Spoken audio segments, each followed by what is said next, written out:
오늘은 로마서 강의 20번째 시간이고요. 그리고 구원의 서정 2번째 시간입니다. 지난주에 저희가 하나님의 선택에 대해서 함께 나누었습니다. 하나님의 선택은 2가지라고 말씀드렸는데요. 예지와 예정이에요. 미리 하나님이 우리를 아셨고 그리고 미리 정하셨다라는 것이죠. 우리의 구원과 삶을 선택하셨다라는 것입니다. 그런데 그 하나님의 선택은 어느 순간에, 우리의 인생의 어느 순간에 우리에게 깨달을 수 있도록 주어지는데, 그것이 무엇이냐면 하나님의 바로 부르심입니다. 오늘 본문이 말하는 부르심이에요. 하나님께서 부르시는 과정을 통해서 하나님의 선택하심이 우리에게 효력을 발휘하게 되죠. 그래서 오늘은 우리가 하나님의 부르심에 대해서 함께 좀 나누기 원합니다. 어떤 분들은 이제 그런 질문을 하실 수 있어요. 하나님은 선택된 사람만 부르시냐? 여러분 어떻게 생각하십니까? 선택받지 않은 사람은 지나가다가 노방전도 해도 갑자기 음소거 기능이 들어오면서 귀에 복음이 들리지 않고, 교회를 가고 싶어도 어떻게든 교회를 갈 수 없는 상황이 만들어지면서 절대 복음을 들을 수 없게 하시는가? 그렇지 않다라는 것이죠.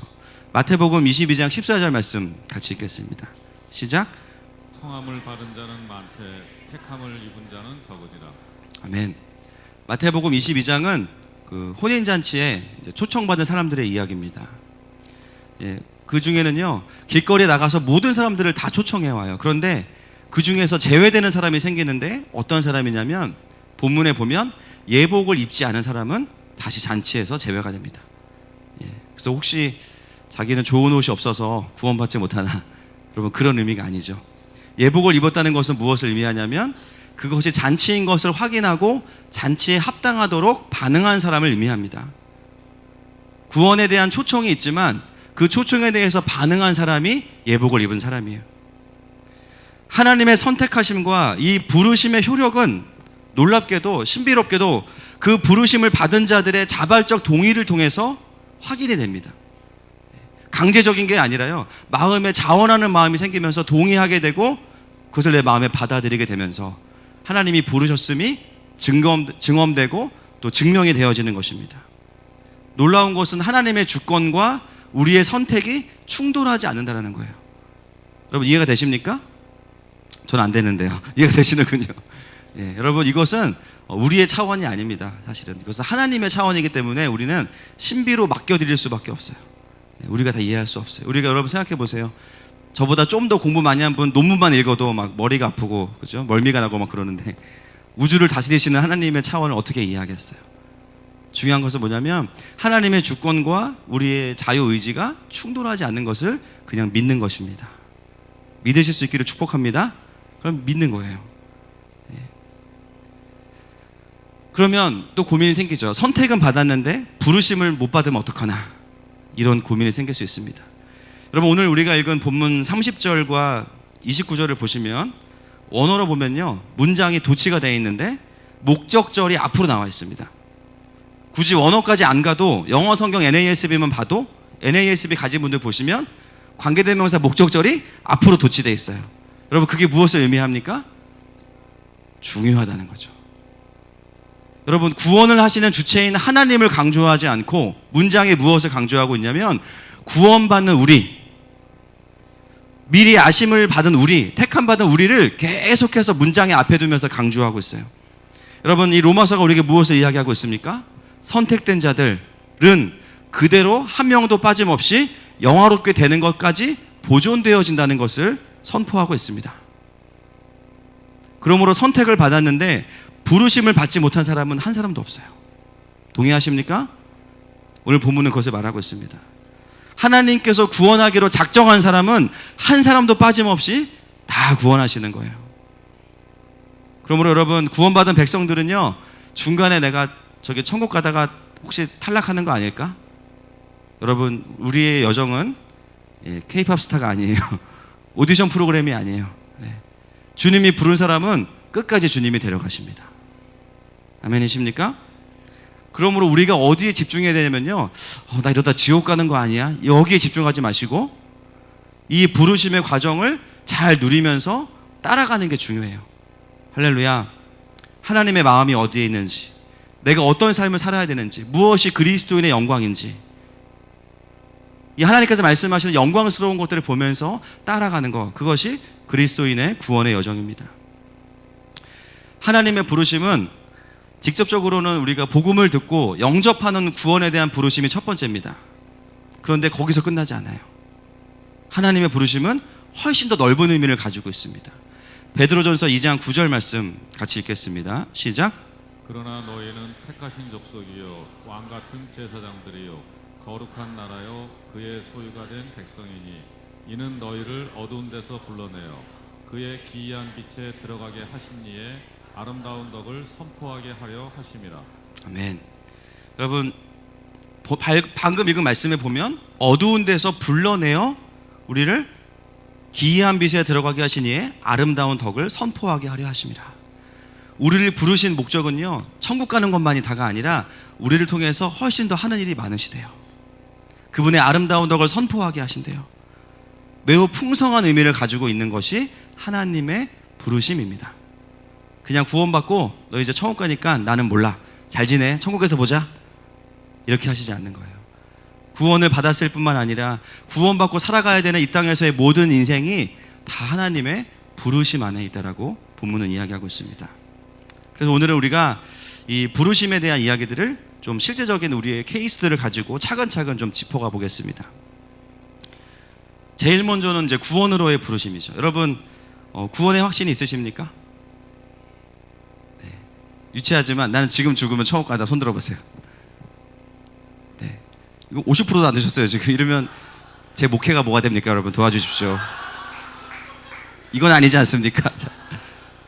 자, 다시 잠 깨시고, 야, 나는 지금 죽으면 천국 간다. 손 들어보세요. 네, 알겠습니다. 동의 안 하시는 분들은 시키지 않겠습니다. 또 주목 받을까봐. 네. 여러분들이 손을 너무 안 드셔가지고 지금 당황스러워서 원고를 까먹었어요. 여러분, 우리가 제일 먼저 우리가 깨달아지는 부르심은 뭐냐면 구원입니다. 구원. 복음을 듣고 영접하고 구원의 확신을 갖는 거예요. 여러분, 성경을 들어가지 않아도 충분히 우리가 알 수 있어요. 하나님께서 어떻게 우리를 부르셨는가? 여러분, 어떻게 이곳까지 오셨습니까? 이 험한 곳까지 어떻게 오셨어요? 제가 통계를 내보니까 교회 안에 가장 많은 퍼센트가 어떤 퍼센트냐면, 따라합시다. 모태신앙. 네, 모태신앙이 가장 많은 퍼센트예요. 네, 첫 번째 비율입니다. 여러분, 하나님은 직접 우리를 부르실 수도 있지만 하나님이 주로 사용하시는 방법은 뭐냐면 사람들을 통해서 우리를 부르시는 거예요. 왜 사람들을 통해 부르실까요? 가장 안전하고 가장 확실한 방법이에요. 가장 인격적인 방법이에요. 나를 사랑하는 누군가를 통해서 그 사랑보다 더 큰 사랑이 있다는 것을 소개하고 내가 그 사랑에 반응할 수 있도록 사람들을 통해서 우리를 부르십니다. 그게 하나님의 방법이죠. 첫 번째가 뭐냐면 가족들을 통한 전도입니다. 태어났는데 엄마 아빠가 이미 주님을 만나버린 거예요. 그래서 향냄새 한번 맡아볼 겨를 없이, 산채 비빔밥 먹을 겨를도 없이 영화부부터 그냥 주구장창 교회를 다니는 겁니다. 선택의 여지가 없어요. 그렇죠? 선택의 여지가 없습니다. 모태신앙들은 영적으로는 참 좋은 환경에 있는 사람들입니다. 아빠 엄마가 종교인이 아니고 그냥 교회만 왔다 갔다 하는 종교인이 아니고 진짜 살아있는 그리스도인으로 신앙생활하고 있다면 엄청난 축복이에요. 그렇죠? 부모님의 기도를 받으면서 하나님과 동행하는 게 뭔지를 실물로 교육을 하면서, 아, 아빠가 예배를 저렇게 드리고 삶을 저렇게 사는구나, 야, 너무 좋다, 배우면서 축복이죠. 그 모든 환경이 그 사람에게 어떤 부르심이냐면 하나님의 구원에 대한 부르심이에요. 태어났는데 이미 하나님에 대한 것들로 온통 그냥 내 주변이 다 세팅이 돼 있는 거예요. 집에서 맨날 밥을 먹을 때도 분명히 아빠가 힘들게 일해서 벌어온 돈으로 엄마가 마트 가서 장 봐서 백종원 레시피 보고 만든 거 봤는데 자꾸 하나님이 줬다고 기도하라 그러는 거예요. 하나님은 한 게 없는데 내가 봤을 때 그렇게 막 주입식으로 교육받고, 집에서 듣는 음악도 맨 찬양, 맨 CCM만 듣고, 애들이 막 뭣도 모르고 따라 부르잖아요. 주일 되면 어디 여행 한번 안 가고 꼬박꼬박 교회를 와서, 그죠? 뭘 듣습니까? 말씀을 또 들어요. 또 그것도 모자라서 교육부서마다 과외 선생님들까지 다 붙여놨어요. 전사님들까지 있어가지고 또 말씀 계속 듣는 거죠. 얼마나 좋은 환경이에요. 할렐루야. 그런데 이제 모태신앙의 슬픔은 바로 이 지점에 있습니다. 놀랍게도. 왜냐하면 환경적으로 너무나 익숙하고 당연한데 그 환경 속에서 끝이 나면 안 돼요. 그 하나님이 내 하나님이 돼야만 누릴 수 있는 거죠. 이해되십니까? 예, 안모태는 잘 이해를 못 하실 거예요. 어떻게 그게 가능하냐? 저도 그 출신이라 아는데요. 가능해요. 문화로 끝냈어요. 문화. 부처님보다는 하나님이 좀 친한 것 같고 이럴 수 있어요. 예, 그리고 뭔가 찬양을 들으면 마음이 편해. 근데 그 수준에서 끝낼 수 있어요. 왜냐하면 그 내 모든 환경을 둘러싸고 있는 하나님에 대한 문화 속에서 하나님이 나의 하나님이 되는 경험이 없으면, 아브라함의 하나님이 이삭의 하나님이 되고 이삭의 하나님이 우리 아빠의 하나님이 되고 아빠의 하나님이 내 하나님이 되는 경험이 없으면 이 모든 문화가 누려지는 문화가 아니라 이제 질리는 문화가 됩니다. 그래서 막 천국 가면은 24시간 찬양한다 그러면 막 천국을 가야 되나 말아야 되나 일주일에 2시간도 미칠 것 같은데 24시간 영원히 찬양한다. 와, 주님 천천히 오십시오. 그러면서 막 선교사님들 막 다리 걸고 막 사역 못하게 막. 왜 그래요? 그 하나님이 내 하나님이 아니기 때문이에요. 누리는 구조가 아니면 버티는 구조나 질리는 구조가 됩니다. 그래서 여러분, 나는 모태신앙이나 이런 분들은 한번 돌아볼 필요가 있어요. 내가 지금 이 구조를 누리고 있는가? 아니면 버티고 있는가? 부등호가 어디로 갔는지 보셔야 됩니다. 강압과 책임감으로 나오는 것이 아니라 임재 때문에 나오시기를 축복합니다. 그래서요, 모태신앙에 있는 분들은요, 어느 순간 한 번 더 하나님이 자신을 불러주시는 경험이 반드시 필요해요. 디모데후서 1장 6절 말씀 같이 읽겠습니다. 시작. 그러므로 내가 나의 안수함으로 내 속에 있는 하나님의 은사를 다시 부릴 듯 하게 하기 위하여 너로 생각하게 하노니. 아멘. 바울의 영적인 아들 디모데를 향한 이야기입니다. 어머니와 외할머니가 너무 신앙이 좋아서 어렸을 때부터 모태신앙으로 자라났어요. 그런 디모데에게도 바울은 가서 한 번 더 그 안에 있는 은사를 부릴 듯 일어나게 해야 된다. 무엇입니까? 하나님과 깊어지는 영적인 계기가 필요하다는 것이죠. 우리 공동체 가운데 모태신앙으로 자라오신 분들, 아직 버티고 계신 분들에게는 심심한 위로를 표합니다. 그러나 누릴 수 있기를 도전하고 축복합니다. 그리고 우리 다음 세대들을 위해서 뭘 기도해야 되냐면요, 이 아이들이 좋은 교회 환경에 있지만 그걸로 만족하면 안 돼요. 자기 하나님을 만나야 돼요. 여러분, 시대가 아무리 바뀌어도 자기의 하나님을 아는 백성은 용맹을 떨칩니다. 그게 우리 아이들의 무기가 돼야 돼요. 그러면 아이들이 키즈 예배드리다가 성령님을 깊이 경험하고, 영화부 때부터 벌써 그죠? 말을 하기 전에 방언부터 하고, 할렐루야. 아이들이 뭔가 예배 안에서 영적인 분위기를 누리면서, 아, 이런 게 예배구나, 하나님 진짜 계시구나, 종교인 말고 진짜 실제가 있는 신앙생활, 그것들을 경험하면서 크면 같은 모태신앙이어도요, 전투력이 다릅니다. 할렐루야. 우리 아이들을 위해서 그렇게 기도할 수 있기를 축복합니다.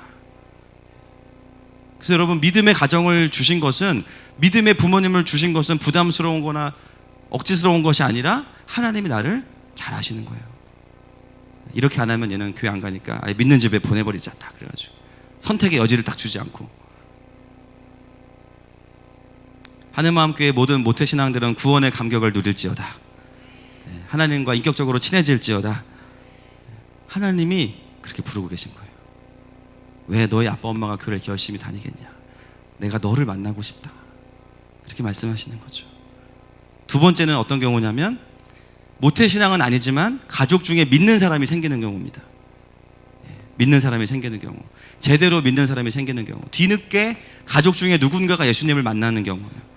그런 경우에는 가족 안에서 선교가 일어나기 시작합니다. 먼저 믿은 아내가 남편에게, 먼저 믿은 남편이 아내에게, 또는 자녀가 부모에게, 부모가 자녀에게 복음을 전하게 되죠. 이 과정을 한번 생각하면서 그런 마음이 그냥 들더라고요. 야, 이것보다 더 인격적인 방법이 있을까? 여러분, 이것보다 더 인격적으로 전도할 수 있는 방법이 있으세요? 하나님께서 이 세상에서 하나님 다음으로 우리를 가장 사랑하도록 디자인해 놓으신 관계가 가족인데, 가족을 통해서 우리를 전도하시는 거예요. 예수님에 대해서 알게 하시는 거예요. 먼저 예수님을 알게 된 아내가 남편을 망치려고 복음을 전하겠습니까? 그런 분들은 아무도 안 계실 거예요. 사랑하기 때문에 나누고 싶은 거죠. 같이 천국 가고 싶어서 영원히. 그렇죠? 예. 갑자기 예. 지금 말씀을 듣다가 복음을 그만 전해야겠다 이런 생각하시는 분들은 가을 탓입니다. 속히 행하소서. 예. 영원히. 여러분, 천국에서 만나는 아내와 남편은 하나님의 형상입니다. 지금 이렇게 완전 망가진 모습은 아니니까 너무 걱정하지 마세요. 기분 탓이니까 주님께 맡기고 복음을 전하시길 축복합니다. 정말 인격적으로 복음 전하는 거예요. 그죠? 교회 한번 가자는 이야기 하려고 한 달 전부터 막 고기 반찬, 막 남편 좋아하는 거 비위 다 맞춰주고, 그리고 교회 가자는 말 한마디 하는 거. 여러분, 이런 종교가 어디 있습니까? 제가 문득 이런 생각을 하다가 우라가 치밀어 오르는 거예요. 차라리 다른 종교처럼 한 손엔 칼을, 한 손에 경전을 이러면 효과는 빠르죠. 그죠? 부작용이 많지만 주님이 원하시지 않는 거예요. 여러분, 사도 중에 가장 예수님의 제자 중에 수제자 누굽니까? 베드로. 베드로 어떻게 예수님 믿었습니까? 요한복음 1장 40절 41절 보겠습니다. 시작. 요한의 말을 듣고 예수를 따르는 두 사람 중에 하나는 시몬 베드로의 형제 안드레라. 그가 먼저 자기의 형제 시몬을 찾아 말하되 우리가 메시아를 만났다 하고, 메시아는 번역하면 그리스도라. 여러분, 베드로가 기적을 경험하고 예수님을 만났나요? 아닙니다. 그의 시작은 그의 형제인 안드레가 전도했어요.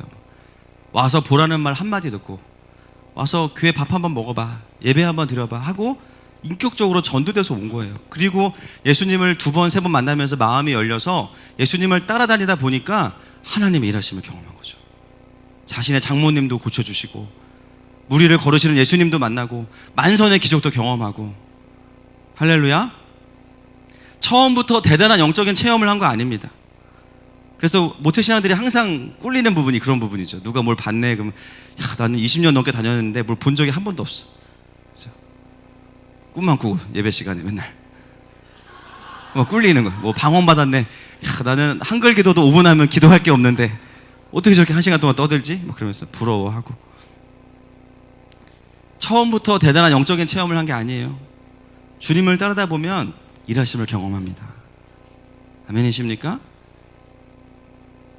교회는 나오지만 여전히 예수님을 마음에 모셔드리지 않는 분들이 있어요. 그런데 가족 중에 나를 포기하지 않고 끊임없이 계속해서 복음을 전해주는 분들이 계신다면, 여러분, 그 자체가 무엇이냐면 여러분들을 향한 하나님의 부르심입니다. 부인할 수 없는 부르심이죠.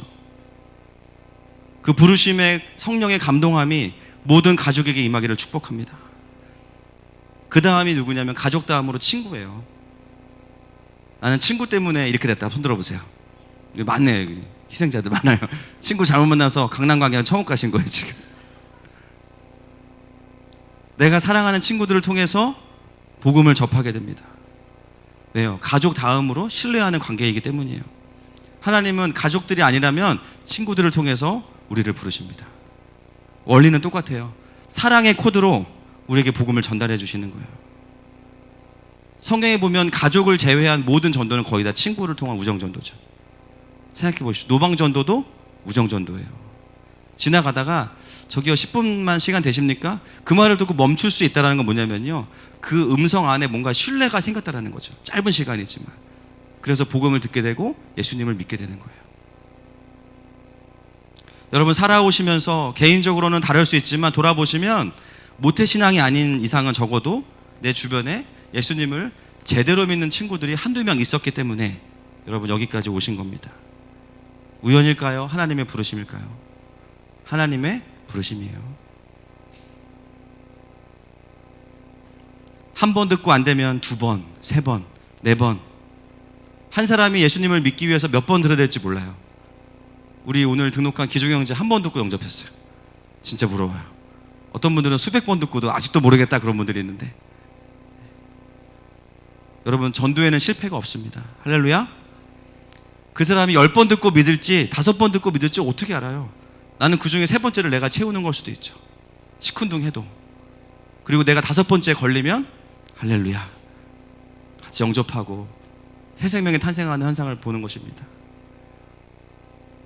여러분, 하나님은 이렇게 우리를 찾아오시는 분이십니다.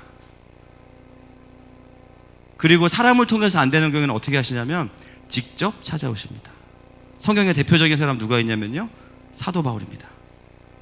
다메섹에 예수님 믿는 사람들을 잡아 죽이려고 가다가 길에서 주님을 만나요. 엄청 드라마틱하죠. 많은 분들이 이걸 원해요. 여러분 잘 생각해 보세요. 운전하고 가다가 갑자기 눈이 멀었어요. 120km 달리다가 주님이 내가 널 만나야겠다. 그걸 원하세요? 그걸 원하시냐고요? 너무 자극적인 걸 원하시는 거 아닙니까? 막 사업 망하고 막 가정 다 깨지고 막 너무 몸이 어려워져서 주님밖에 없습니다. 이거 원하시니까 여러분? 저는 목회자로서 정말 비추합니다. 세 번째는 웬만하면 주님이 이런 손 안 쓰도록 그냥 좀 미리 나오세요. 할렐루야. 왜 이렇게 극단적으로 신앙생활 하시는지 모르겠어요. 너무 우리가 영화를 많이 봐서 그래요. 제가 봤을 때 뭔가 은혜가 안 되는 것 같고 이벤트가 없으면은 믿음이 안 생기나 봐요. 좋은 말에 나오시면 되는데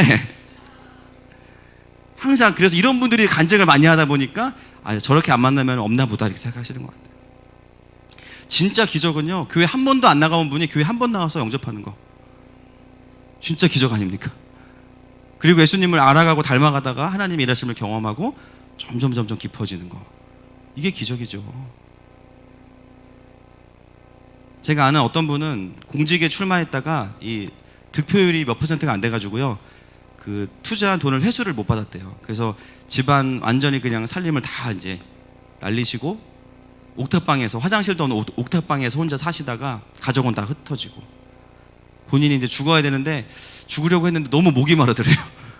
그래서 물들어 옆에 있는 지하 상가교회 지하에 정수기에 물들어 갔다가 아무도 없는 본당에 들어가는 순간 하나님께서 갑자기 만나주신 거예요. 그런 경우도 있습니다. 시간상 다 나누지 못하지만 또 저희 공동체에도 그렇게 주님이 그냥 찾아오셔서 주님을 만난 분들이 또 몇 분 계시죠.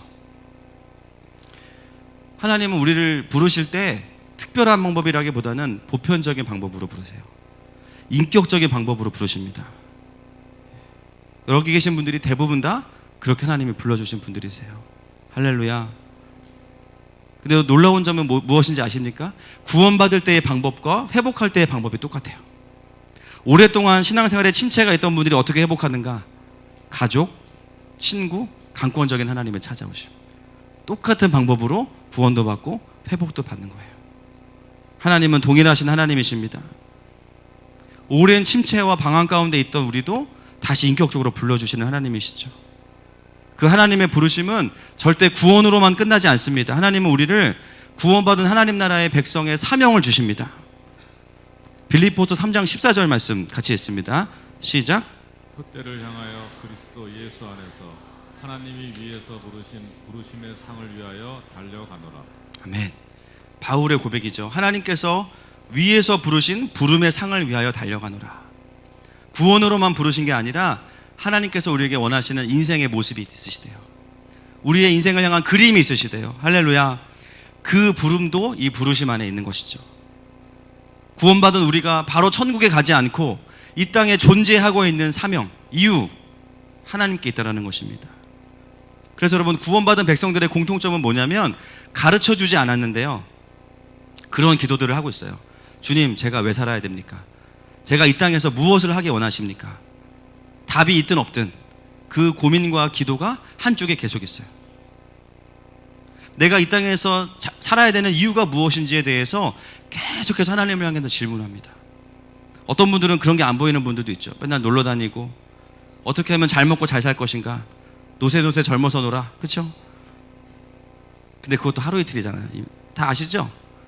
네, 하루 이틀이에요. 그것도 노세 왜 젊어서 놀겠어요? 체력이 안 되면 못 놀아요. 그렇죠? 술도 하루 이틀입니다, 여러분. 간이 망가지면 못 먹어요.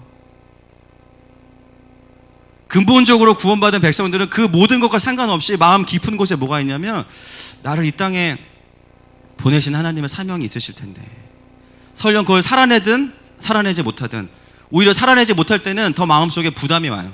지금 이 자리가, 지금 이 삶의 모습이 주님이 원하셨던 삶이었을까? 그리고 그 삶을 추구하는 사람도 완벽한 그림을 한 번에 주시지는 않기 때문에 계속 한 걸음 한 걸음 확인하면서 인생을 하나님 앞에 드리며 가는 것이죠. 그리고 하나님은 그런 우리를 어떻게 인도해 가십니까? 부르신다라는 거예요. 구원받은 우리를 이 땅에서 인도해 가시는 하나님의 가장 강력한 방법, 부르심이에요. 부르심. 우리 하늘마음의 모든 가족들이 이 부르심을 따라가는 영광스러운 인생이 되기를 축복합니다. 그래서 서로가 나눔할 때 나는 무슨 일을 해? 나는 무슨 일을 해? 나눌 수 있어요. 그런데요, 거기서 한 번 더 깊어져야 돼요. 왜 그 일을 하는지에 대해서 이야기하셔야 됩니다. 그 안에 하나님의 인도하심에 대한 스토리가 있어야 돼요. 서로가 서로의 하는 일들, 삶의 여정 가운데 왜 그런 삶을 살아가고 있는지에 대해서 서로가 확인해주고 축복해주고 기도해주는 거. 어떤 사람은 말씀을 듣다 보니까 내 인생에 그런 의미를 내가 고민해 본 적이 없는데 고민을 시작하시기를 축복합니다. 하나님께 들으십시오. 그리고 부르심의 자리를 찾아가십시오. 직장을 옮기지 않더라도 적어도 출근하는 이유에 대해서 하나님께 들으셔야 돼요. 그것을 함께 할 수 있는 공동체가 되기를 축복합니다. 마지막 부르심은요, 가장 중요한 부르심인데요. 고린도전서 1장 9절입니다. 같이 읽겠습니다. 시작. 너희를 불러 1장 9절. 너희를 불러 그의 아들 예수 그리스도 우리 주와 더불어 교제하게 하시는 하나님은 미쁘시도다. 아멘. 우리를 부르신 목표, 목적이 여기 나와 있습니다. 그리스도 우리 주와 더불어 교제하게 하시는 하나님. 하나님께서 우리를 부르신 목적은요, 너 교회 많이 세워라, 세계 선교 감당해라, 사명으로는 그게 가능하지만 더 근본적인 부르심은 뭐냐면요, 우리와 교제하기 원하시는 거예요. 우리와 다시 에덴에서 아담과 누리셨던 교제와 연합을 영원히 누리기 원하시는 거예요. 복음이 뭔가 대단한 것 같고 거창한 사명 같지만 사실 부르심의 핵심은 뭐냐면 하나님의 자녀로서 아빠 하나님을 깊이 누리고 그분과 함께 걸어가는 삶, 그것이 우리를 부르신 목표라는 것이죠. 신앙생활을 잘하고 있다는 증거, 하나님하고 친하냐입니다. 하나님하고 얼마나 동행하냐입니다. 요즘 내가 만나고 있는 하나님은 어떤 분인가 대답할 수 있느냐라는 것이죠. 여러분, 하나님은 우리가 복음을 듣고 영접할 때만 부르신 게 아니라 지금도 계속해서 우리를 일상 중에 부르고 계십니다. 그래서 여러분, 하나님께 돌아오고 나면요, 구원받고 나면 하나님께서 우리를 어떻게 부르십니까? 예배가 고파지게 만드세요. 이게 되게 신기해요. 여러분, 식당에 언제 가세요? 그렇죠? 의무적으로 가세요? 나 밥 먹기 싫어 죽겠는데 애슐리 가야 되는구나. 힘들다 진짜. 저녁에 빕스 가야 되는데 힘드네. 마음을 새롭게 하고 이러세요? 그런 분은 아무도 없죠. 왜 그래요? 고픈 거예요. 여러분, 예배는요, 물론 사명이고 의무이지만 더 본질적으로는 고픈 것입니다. 할렐루야. 기도가 고픈 거예요. 말씀이 고픈 거예요. 여러분, 그런 때 있으시죠? 문득 기도를 좀 하고 싶다. 그냥 스쳐 지나가는 생각이 탁 들어요. 좀 하나님 앞에 나아가서 좀 예배하고 싶다. 물론 어떤 사건이나 이슈가 있기 때문에 그런 걸 수도 있지만 그런 거와 상관없이 그냥 하나님이 고플 때가 있어요. 그때가 언제인지 아십니까? 하나님이 여러분 부르시는 거예요. 하나님이 여러분 부르시는 거예요. 그런데 놀라운 것은 뭐냐면 그 예배가 고픈 마음들이 비인격적으로 오거나 폭력적이나 강압적으로 오지 않습니다. 굉장히 인격적으로 와요. 그래서요, 그 마음을 무시해도 큰일이 일어나잖아요. 그냥 없어져요. 그리고 좀 있으면 또 그 마음이 또 싹 올라가요. 강압적이지 않아요. 그런데 신기한 건 뭐냐면 그런 마음을 주실 때 무릎을 꿇거나 하나님 앞에 나아가면 하나님 은혜를 주십니다. 하나님 말씀하시기 시작해요. 여러분, 예수님께서 우리를 부르는 소리가 들리십니까? 그럴 때 나아가면 특별한 은혜들을 또 주시는 거예요. 제일 좋은 거는 예배가 고프냐 안 고프냐 상관없이 늘 하나님 앞에 루틴하게 나가는 겁니다. 예배가 안 고파도, 여러분, 밥은 왜 그렇게 규칙적으로 드세요? 그죠? 배 안 고파도 12시 되면 드시러 가시잖아요. 예배 그렇게 드려야 됩니다, 사실은. 그런데 그거와 또 별개로 하나님께서 마음 부어주실 때 하나님 앞에 나아가면 하나님의 부르심 앞에 반응하는 것입니다. 제가 목요일 날 새벽에 1시 정도에 잠들었는데 그날 퇴근을 되게 늦게 했어요. 저희 직장이 야근이 많아요. 그래서 일단 주 2회 공식적으로 있고 그거 아니어도 이제 뭐 개인 고객들 만나고 있는데 그날도 이제 신방하고 집에 가니까 뭐 11시가 넘었습니다. 그래서 이제 아내랑 잠깐 얘기하고 너무 피곤한 거예요. 그래서 이제 누웠는데 3시 반인가 눈이 떠지더라고요. 3시 반에. 네, 마침 이제 아내가 아직 잠을 안 자고 있어서 잠깐 또 얘기 좀 하다가 마음속에 왜 3시 반에 눈이 떠졌을까요? 제가 왜 눈이 떠졌을까요? 농구하라고? 왜 눈이 떠졌을까요? 벌써 감이 오죠. 목사가 3시 반에 눈 떠지면 뭐 해야 됩니까? 예, 그래서 이제 옷 걸쳐 입고 교회 왔죠. 항상 그럴 때 특별하게 부어주시는 은혜가 있어요. 하나님이 무릎 꿇으라고 하실 때 아들아 좀 내 앞에 나와라 라고 하실 때는 분명히 뭐가 있어요. 그 새벽에 나와 기도하면서 하나님이 정말 많은 위로를 주시면서 제가 최근 2, 3주 동안 어떤 사역적으로 고민했던 것들 다 풀어주시는 거예요. 이건 이렇게 하고 저건 저렇게 하고 사역적인 부분이나 개인적인 부분들에 대한 지혜들을 주시더라고요. 제가 그 시간을 보내면서 또 한 번 마음에 정리가 된 것은 여러분 인생의 사명과 비전을 달라고 기도하기보다는요 날마다 부르시는 하나님 앞에 나와 보십시오. 그 소소한 부르심 앞에 임재의 부르심 앞에 나오는 사람들이 임재 안에서 인생의 사명을 볼 수 있습니다. 아멘이십니까? 주님 나 무슨 직업 가질까요? 그런 기도 하셔도 됩니다. 그런데 진짜 그걸 발견하기 원하시면 그냥 하나님 앞에 나오세요. 10분 기도하고 한 장 말씀 읽고 공예배 나오는 거 별거 아닌 것 같죠? 여러분 전혀 그렇지 않습니다. 하나님 부르실 때 나와야 들을 수 있어요. 아멘이십니까? 하나님께서 부르실 때 나와야 됩니다. 사무엘상 3장에 보면 사무엘이 늘 임재의 자리에서 머물고 있다가 주님의 음성을 듣죠. 사무엘아 사무엘아. 그리고 그 음성의 반응에 나아갔을 때 하나님이 그를 선지자로 세워가시는 놀라운 말씀들을 그에게 부어주십니다. 사랑하는 여러분, 예배의 자리 한 번 놓치는 거, 말씀의 자리 한 번 놓치는 거 가볍게 여기시면 절대로 안 됩니다. 일 있으면 좀 예배 안 드려도 되지. 절대로 가볍게 여기시면 안 돼요. 예배 한 번 빠질 수 있지. 당장은 아무 문제 없는 것 같아요. 근데 여러분 인생 전체를 놓고 본다면 정말 큰 것을 놓치고 계신 겁니다. 말씀 묵상 한 번 안 할 수 있지. 여러분 예배 한 번, 주님의 임재 한 번 앞에 거하는 것은 우리의 인생에 돌을 쌓아가는 것입니다.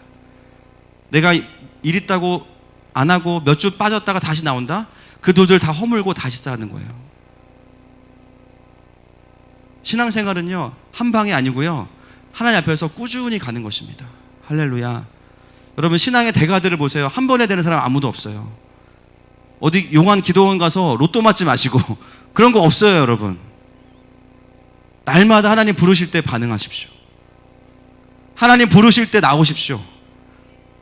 그 삶이 여러분의 인생을 향한 깊은 사명으로 인도하는 시간인 것입니다. 그래서 하나님은 어떤 사명으로 부르시기 전에 하나님께로 우리를 부르시는 거예요. 때로는 나만 알 수 있는 코드로 우리에게 말씀하시죠. 여러분도 그런 거 있으십니까? 다른 사람은 들으면 그게 뭐야 그럴 수 있는데요 나는 그게 하나님이 나한테 주신 사인인 거예요. 저도 있어요.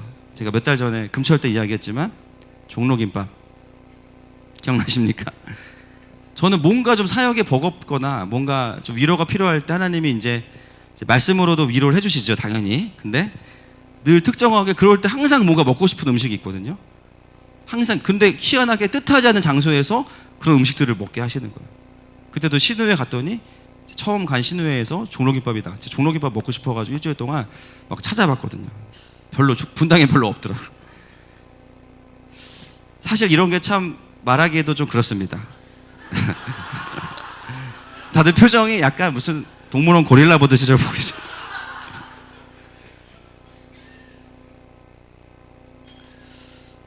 그쵸. 예. 뭐 제가 너무 하나님한테 좀 쉬운 사람인 것 같기도 해요. 뭔가 좀 힘들 때 뭐 보너스 500% 이렇게만 위로받는다고 얼마나 좋아. 종로김밥 뭐야.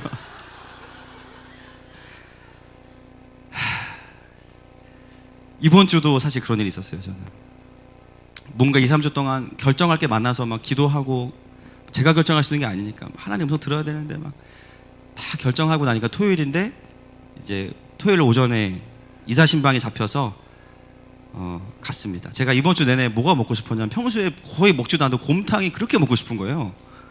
곰탕 또는 설렁탕. 아내한테 또 시켜 먹자고 얘기했는데 막 아이들이 별로 안 좋아하고 마음에만 있었는데, 제가 사역 시작하고 10몇 년 만에 신방 가서 곰탕을 처음 얻어 먹었습니다.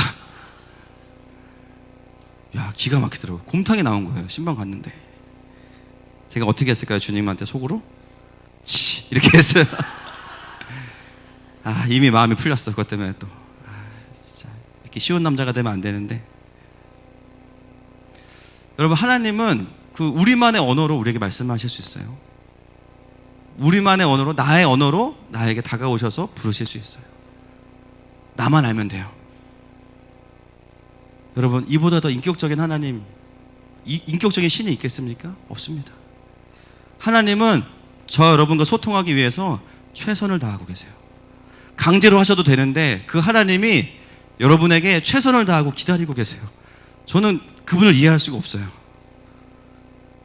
하다 어디까지 하면 자기 아들 죽이셨어요. 얼마나 더 하나님이 여러분에게 마음을 보여야 되겠습니까? 날마다 순간마다 하나님 계속해서 저 여러분을 부르고 계신 거예요.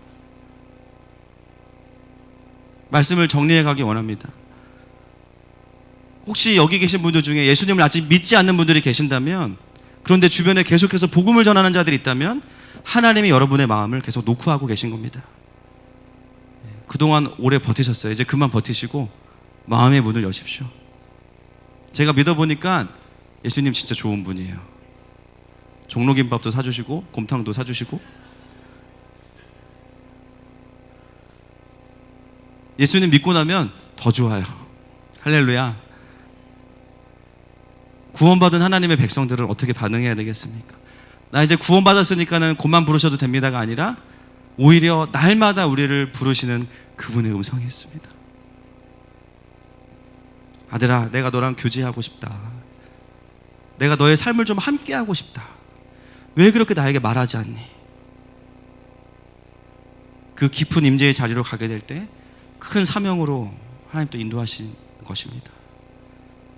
오늘도 하나님은 저 여러분을 부르고 계시죠. 구원으로 부르고 계시고 깊은 교제로 부르고 계시고, 그 하나님의 임재 안에서 내 인생을 봐야 내가 뭘 해야 될지가 보이는 거예요. 아멘이십니까? 우리가 할 수 있는 거 없어요. 그분의 부르심 앞에서 그냥 무릎 꿇으시면 됩니다. 그냥 엎드리시면 됩니다. 베드로서 1장 10절 말씀 마치겠습니다. 시작.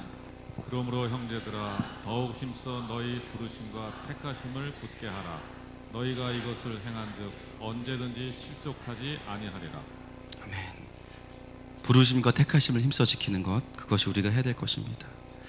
여러분, 눈을 감고 이 시간 주님의 음성을 좀 들으십시다. 지금 여러분의 이름을 부르고 계세요. 죄짓고 두려워서 하나님을 피한 아담을 찾아오신 하나님은 제일 먼저 아담의 이름을 부르셨죠. 아담아. 뽕나무 위에 올라가서 멀리서 보고만 있던 삭개오를 향해서 예수님은 뭐라고 하셨습니까? 삭개오야. 죽은 지 3일 된 나사로에게 가셔서 예수님 뭐라고 말씀하셨어요? 나사로야, 나오너라. 오늘 우리 가운데 주님께서 우리의 이름을 부르는 자들이 많이 있습니다. 어둠과 깊은 외로움 가운데 이미 죽은 지 오래된 것 같은 영혼을 향해서 주님이 부르십니다. 사랑하는 아들아, 나오너라. 소녀여, 일어나라. 나의 사랑, 나의 어여쁜 자야, 나와 함께 가자. 이 시간 그 예수가 우리를 부르는 소리 앞에 시간이 고백하면서 나아가십시다.